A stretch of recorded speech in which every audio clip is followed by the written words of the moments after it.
9/11 ایک ایسی تاریخ جو نہ صرف کیلنڈر پر لکھی گئی بلکہ انسانیت کے سینے میں نقش ہو گئی۔ اس دن پوری دنیا ہی ایک لمحے کے لیے رک گئی۔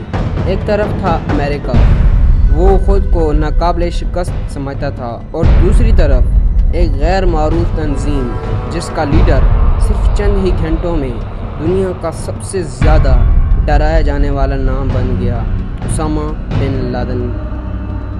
یہ صرف ایک حملہ نہیں تھا، یہ ایک گلوبل ٹرننگ پوائنٹ تھا۔ سوویت یونین کا زوال ہو چکا تھا اور دنیا میں صرف ایک ہی سپر پاور بچی تھی، امریکہ۔ چین ابھی بھی صنعتی انقلاب کے آغاز پر تھا اور باقی دنیا امریکہ کے معاشی اور فوجی سائے تلے تھے۔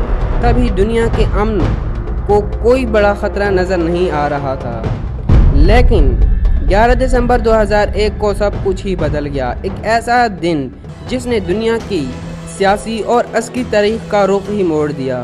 صرف 19 افراد، جن میں سے زیادہ تر عرب دنیا سے تعلق رکھتے تھے، ایک خفیہ پلان کے ساتھ امریکہ میں داخل ہوئے۔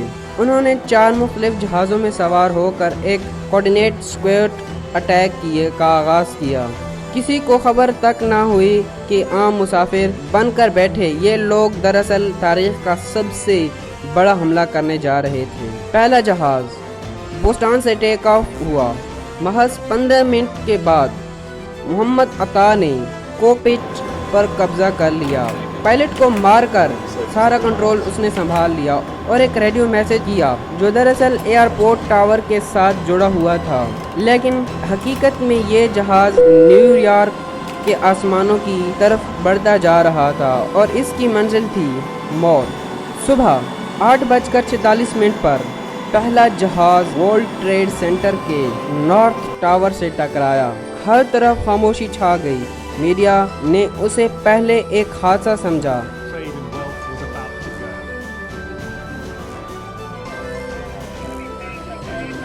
لیکن یہ خاموشی زیادہ دیر تک نہیں رہنے والی تھی۔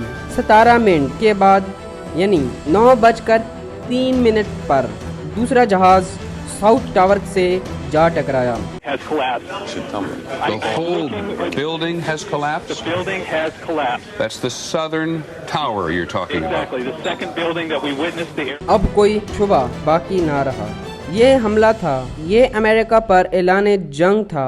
ایک ایسا واقعہ جو صرف امریکہ نہیں پوری دنیا کو ہلا کر رکھ گیا۔ تیسرا جہاز واشنگٹن ڈی سی میں پینٹاگون کی دیوار سے جا ٹکرایا۔ And if you don't know, just say you don't know.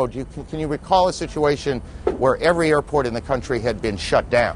Absolutely not, except in wartime, of course, Aaron, and obviously this is not that. امریکہ کا دفاعی مرکز، جبکہ یہ چوتھے جہاز کے مسافروں کو خود حملہ ور کو روکنے کی کوشش کی۔ انہوں نے جان دی مگر ملک کو بچا لیا۔ یہ جہاز ایک کھیت میں کریش ہوا، لیکن یہ قربانی تاریخ میں زندہ رہی۔ ایک ایک کر کے دونوں ٹاورز نیچے گرا دیے گئے۔ ایسا لگا جیسا پوری دنیا گر گئی ہے۔ دھواں، راکھ، شور اور چیخیں گونجنے لگی۔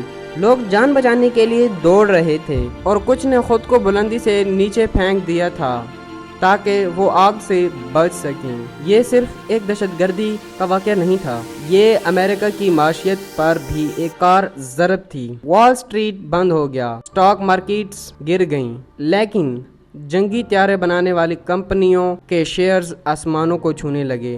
امریکہ نے اعلان کیا اب یہ جنگ ہے۔ پہلا ہدف افغانستان بنایا۔ جیورج بش نے دنیا سے کہا یا تو ہمارے ساتھ ہوں یا ہمارے خلاف ہوں۔ یہ جنگ دہشت گردی کے خلاف تھی، لیکن اس کا اثر پوری مسلم دنیا پر پڑنے والا تھا۔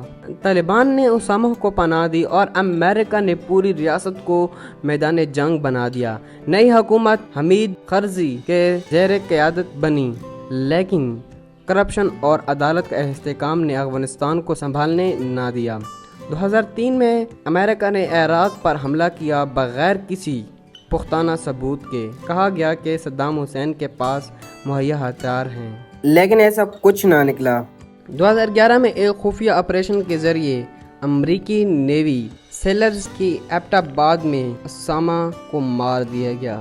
یہ ایک رات کا مشن تھا جسے براہ راست وائٹ ہاؤس سے مانیٹر کیا گیا۔ اس کی لاش سمندر کر دی گئی، لیکن سوال باقی رہ گئے۔